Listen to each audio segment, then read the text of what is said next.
Bonjour à tous, comme chaque vendredi, c'est le Focus Entreprise. On s'arrête sur l'histoire d'un entrepreneur qui ose affronter la concurrence mondiale. Et c'est un mastodonte des médias suisses au menu aujourd'hui. Il détient pas moins de 120 journaux et magazines, plus de 80 sites internet à travers le monde. L'entreprise Ringier vise aujourd'hui le continent africain. Elle a été créée, cette entreprise, en 1833 en Suisse allemande. Elle n'a jamais quitté le cercle familial depuis 5 générations. La société possède notamment le quotidien Le Temps ou encore le tabloïd Blick, journal payant le plus lu en terre helvète. Ringier compte près de 6500 collaborateurs. Chiffre d'affaires l'an dernier, 955 millions d'euros, dont 35% à l'exportation. Le groupe s'était ouvert à l'international il y a plusieurs décennies, aux États-Unis et en Asie notamment. 2 expériences non concluantes à l'époque.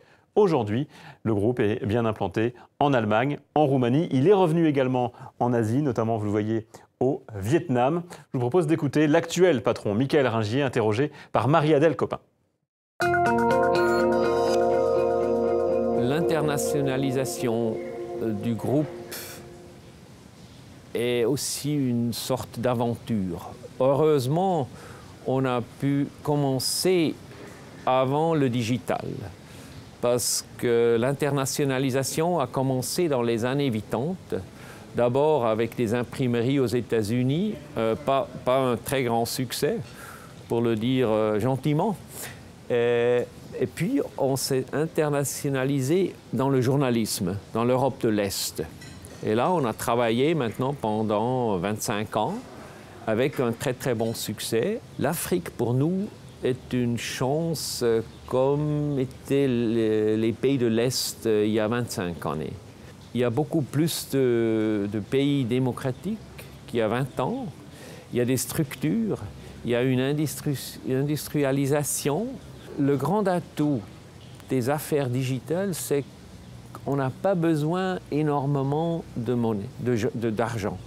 Vous investissez quelques 100 000 francs ou quelques millions, et si ça ne réussit pas, vous êtes toujours là.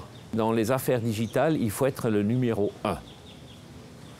Peut-être le 2 peut survivre, le 3, le 4, le 5, aucune chance. Le grand problème du journalisme imprimé, ce n'est pas l'intérêt du public, c'est le financement. Je pense qu'en Europe, normalement, on a perdu 50% de publicité dans les 5-6 années passées. Et notre entreprise du jour a le goût pour les marchés émergents. Après l'Europe de l'Est, l'Afrique donc.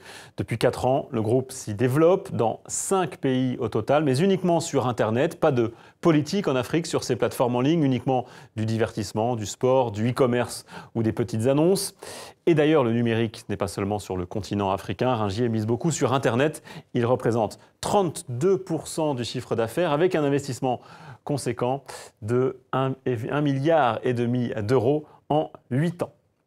C'est la fin de ce journal de l'économie. Focus Entreprise, rendez-vous lundi, même heure, même chaîne.